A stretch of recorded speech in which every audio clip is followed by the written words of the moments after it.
चुनावी जनसभा में बेटिया बम्बर प्रखंड में ये कार्यक्रम हो रहा है और मंच पे हमारे साथ उपस्थित हैं हमारे बड़े भाई वीआईपी पार्टी के संरक्षक आदरणीय मुकेश साहनी जी, महागठबंधन राष्ट्रीय जनता दल से प्रत्याशी बहन अर्चना रविदास जी, अरे भाई उपस्थित हिमांशु चक्रवर्ती, चलो मंच पर उपस्थित तारापुर के पूर्व प्रत्याशी अनिल शाह जी। कि ये भी चुनाव है, पहला फेज में पहला चरण में 4 जगह बिहार में चुनाव, औरंगाबाद में, नवादा में, आपका जमुई में, गया में, ये 4 जगह जो है चुनाव। यहाँ से अर्चना रविदास जी को जमुई से प्रत्याशी बनाया गया है, औरंगाबाद से अभय कुशवाहा जी को, नवादा से संतोष कुशवाहा जी को और गया जिले से सरबजीत पासवान जी को अब लोगों ने उम्मीदवार बनाने का काम किया है। जो पहला अर्चना रविदास जी यही की बेटी है, इसी लोकसभा क्षेत्र जहां इनका घर पड़ता है लक्ष्मीपुर, लोकल कैंडिडेट है, घर की बेटी है, पढ़ी लिखी महिला है, रविदास समाज से आती है और हम लोगों ने बहुत सोच विचार करके इनको उम्मीदवार बनाया है ताकि जमुई की जनता को जो है बाहर ना जाना पड़े जब कोई तकलीफ हो, दुख हो, दर्द हो। दूसरी तरफ से आप लोग देखिएगा जो प्रत्याशी हैं रामविलास पासवान जी के दामाद हैं, चिराग पासवान जी के जीजा हैं, लेकिन आप पता कर लीजिए उनका घर कहाँ है, आपको भी नहीं मालूम है। जब दुख होगा, तकलीफ होगा तो कहाँ जाइए? कम से कम घर का मायके भी यही है, ससुराल भी यही है, इसी क्षेत्र लोकल उम्मीदवार। लेकिन जब दुख होगा, तकलीफ होगा, आप इनके पास तो पहुंच जाइए, लेकिन चिराग जी के जीजा जी के पास नहीं पहुंच पाएंगे, कभी नहीं। आप सबको पता होना चाहिए कि अब तक चिराग पासवान भी बने सांसद जमुई से, लेकिन एक पार्टी का भी दफ्तर नहीं खोल पाए।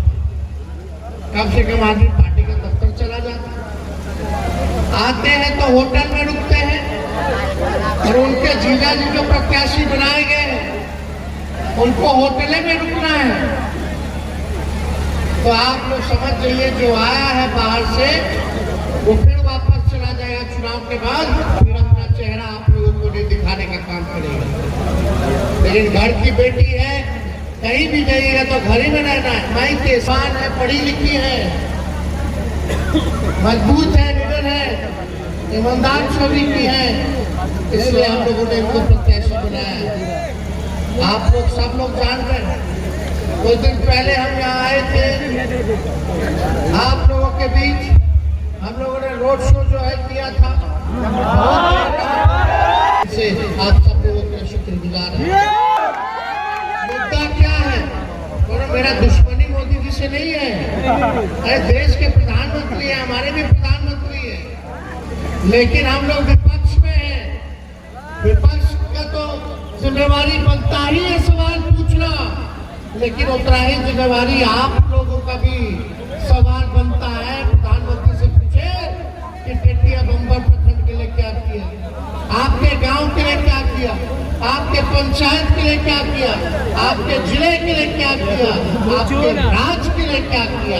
मेरा मानना है कि सबसे बड़ा अगर कोई दुश्मन है तो बेरोजगारी है, बेरोजगारी। आप बताइए कितना नौजवान यहाँ बेरोजगार है?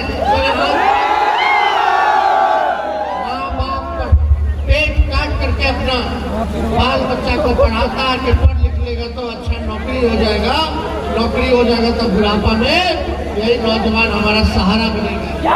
लेकिन मोदी जी ने एक बार भी नौकरी देने के बारे में बोला आए थे, बोले कितना नौकरी देंगे, लेकिन जानते हैं 14 में ही बोले थे कि 2 करोड़ देंगे, लेकिन अब तक कोई नौकरी जो है उन्होंने 10 साल में नहीं दिया।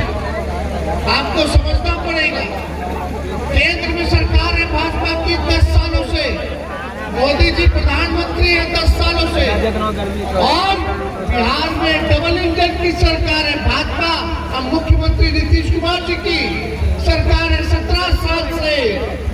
यहाँ के सांसद लगातार एनडीए को जिताने का काम किया आप लोगों ने। आप लोग देखिएगा लगातार चिराग पासवान जी जो एनडीए में मोदी जी के साथ, यहाँ का विधायक सब कोई एनडीए का है, यानी ऊपर से नीचे एनडीए का। बताओ ये 17 साल 10 साल और 3 बार सांसद बनाया लोगों ने, 15-20 साल से सांसद है एनडीए का विधायक उनका, फिर भी क्या दिल में हाथ रख के बोलेगा कि गरीबी खत्म हुआ, क्या शिक्षा व्यवस्था सुधरी, क्या अस्पताल में दवा इलाज अच्छा से हो रहा है, क्या दिए मोदी जी आप लोगों को, नौकरी दिए, पलायन नहीं रोक पाए, गरीबी नहीं हटा पाए। मोदी जी खाली कहते कि 5 किलो राशन, अरे 5 किलो राशन तो मोदी जी के आने के बाद से नहीं मिल रहा है, वो पहले से कांग्रेस के जमाने से मिल रहा है। पहले तो तेलों मिलता था, चीनियों मिलता था,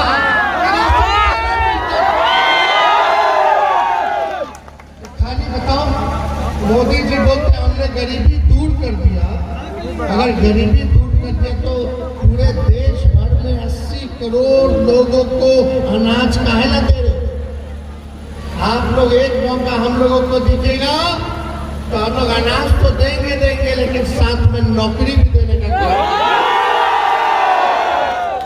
चुनाव में हमने वादा किया था 20 में, अगर अपने भाई बेटा को एक मौका दीजिएगा तो 10 लाख लोगों को नौकरी देने का काम। जब मुख्यमंत्री जी हमारे अभिभावक हैं, बुजुर्ग हैं, उनका हम सम्मान करते हैं, लेकिन जब वो बीजेपी को लात मार के आए थे हम लोगों से माफी मांगा कि अब मर जाएंगे मिट जाएंगे, लेकिन भाजपा में नहीं जाए। हम लोगों ने फिर से अपनाया, उनको फिर से मुख्यमंत्री बनाया। आपका बेटा, आपका भाई उप मुख्यमंत्री बना, और बनने के साथ जो 17 साल में नहीं हुआ था वो 17 महीने में 5 लाख लोगों को बहालियां निकलता था, चाहे सिपाही का हो, दरोगा का हो, शिक्षकों का हो, या जितना आपका अस्पताल वाला जितना स्टाफ है। बताइए देश के प्रधानमंत्री, इतने राज्यों में उनकी सरकार है, भारत सरकार है, लेकिन देश का प्रधानमंत्री नौकरी नहीं दे पाया। उप मुख्यमंत्री रहते हुए आपका बेटा ने 5 लाख सरकारी नौकरी दिया। मोदी जी तो 10 साल रह लिए प्रधानमंत्री, लेकिन बताओ कौन सा बहाली दिया? रेलवे का बंद कर दिया, रेलवे को बेच दिया, वहां भी बहाली अपने निकल रहा। सेना का अग्निवीर योजना ले आया गया। कोई हमारा सैनिक अगर शहीद होगा तो उसको शहीद का दर्जा मिलना चाहिए कि नहीं मिलना चाहिए? लेकिन अग्निवीर योजना में केवल 4 साल रहेगा, 4 साल के बाद हटा देगा, यानी जवानी 4 साल बाद क्या करेंगे? और बताइए, शहीद का दर्जा नहीं मिलेगा, 4 साल रहेगा, लेकिन शहीद का दर्जा नहीं मिलेगा। कैंटीन में जो उनको मिलता था, कैंटीन की व्यवस्था नहीं मिलेगी। आप लोग देखिए, जो पेंशन है वो नहीं मिलेगा, ग्रेच्युटी जो है वो नहीं मिलेगा, और नौजवानों के साथ, भविष्य के साथ व्यवहार किया जाता है। अब हम लोग चिल्ला रहे हैं तो बोलते हैं वापस ले लेंगे, वापस ले लेंगे। अरे आप लोग बताइए, क्या कहां से आएगा नौकरी? सब कुछ निजीकरण मोदी जी ने कर दिया। जहाज बेच दिया, एयरपोर्ट बेच दिया, रेलवे बेच दिया, स्टेशन बेच दिया, पोर्ट बेच दिया, BSNL बेच दिया, सब कुछ जो है बेच देने का काम किया जो आपका देश की संपत्ति था। ऐसी ऐसी संस्थाएं जो आपको नौकरियां निकलती थी, लोग देख लीजिए कितना तैयारी लोग करते थे। आज कहाँ जाएगा नौजवान, कहाँ जाएगा? हम लोग काम करने वाले लोग हैं। हम लोग जब आए 17 महीने में कितनी आंगनबाड़ी महिला, कितनी ममता, आशा, टोला सेवा, विकास मित्र, तालमी मरकज, इन सबके मानदेय को हम लोगों ने बनाने का काम किया। जो नियोजित शिक्षक आंदोलन करते थे समान काम समान वेतन का, उन साढ़े 4 लाख लोगों को हम लोगों ने समान काम और समान, हम लोगों ने जाति आधारित गणना कराया। उन्होंने जातिवादी के लिए नहीं, ताकि पता चले कि रे भाई के लोग जो दिहाड़ी मजदूर है, कौन लोग हैं जो भूमि नहीं है, भूमिहीन है, कौन लोग हैं जिसका पक्का मकान नहीं है, कौन लोग हैं जो गरीब है, कौन लोग हैं जो ठेला ढोने का काम करता है, रिक्शा चलाने का काम करता है, कौन लोग हैं जो नाला साफ करता है, तो पता चलेगा। उसी हिसाब से सरकार योजना बनाएगी। जब तक सही पिक्चर नहीं आएगा तब तक पैसा सरकार कहाँ खर्च कर रही है उसको नहीं पता। हम लोगों ने योजना बनाया था, क्या बनाया था? भाई जिसके घर में नौकरी नहीं मिल रहा है उसको जो है 2 लाख रुपया का मदद हम लोग करेंगे। जिसका जमीन नहीं है, भूमि नहीं है, उसको जो है 1 लाख रुपया का मदद करेंगे ताकि अपना जमीन नहीं मिले। दूसरा क्या, उसको 1,20,000 रुपया हम लोग देंगे ताकि जो कच्चा झोपड़ी है, कच्चा मकान है, उसको पक्का कराने का काम ये हम लोग कर रहे थे। तब तक हमारे चाचा पलट गए। बताइए 5 साल में एक बार मुख्यमंत्री हो लेता है, सरकार बनती तो 5 साल न चलता है। ये बताइए 3 साल 3.5 साल हो रहा है बिहार सरकार को, 3 बार हो चले, कभी उनने, कभी उनने, कभी उनने। अब मोदी जी को जाके बोल रहे हैं, मोदी जी अब हम जहाँ हैं वहीं रहेंगे। मोदी जी बोलते हैं कि गारंटी मोदी जी का मजबूत गारंटी है। अरे मोदी जी इतना गारंटी आपका मजबूत होता, मेरे चाचा का गारंटी ले लो। नहीं लगता है मोदी जी गारंटी कोई ठीक है, इतना बार रोक ले लिया, 8-9 बार ले लिया, कभी इधर ठीक कह रहा लगता। मोदी जी का जो गारंटी है ना, चाइनीज माल जैसा, एक वर्ष के बाद इधर खत्म। मतलब जब तक चुनाव है तब तक मोदी जी की गारंटी है, चुनाव के बाद सच नहीं बोलते लोग, झूठ बोलते, केवल झूठ। इसलिए आप सब लोगों के बीच आए हैं, ईमानदार प्रत्याशी जिताइए। देश तरक्की जब तक नहीं करेगा जब तक आपका गांव विकास नहीं करता, और देश के नागरिकों की जब तक तरक्की नहीं होगी, गांव आगे नहीं बढ़ेगा, तब तक देश विकास नहीं कर सकता। आज देखिए किसानों का आय दुगुना करने चले थे मोदी जी, 22 तक आय दुगुना कर देंगे। क्या हुआ? आय दुगुना हुआ किसानों का? कुछ नहीं हुआ। बोले थे पक्का मकान बना देंगे, क्या क्या बोले।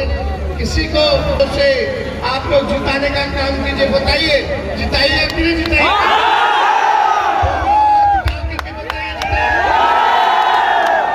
मुकेश सहनी जी बीजेपी में थे,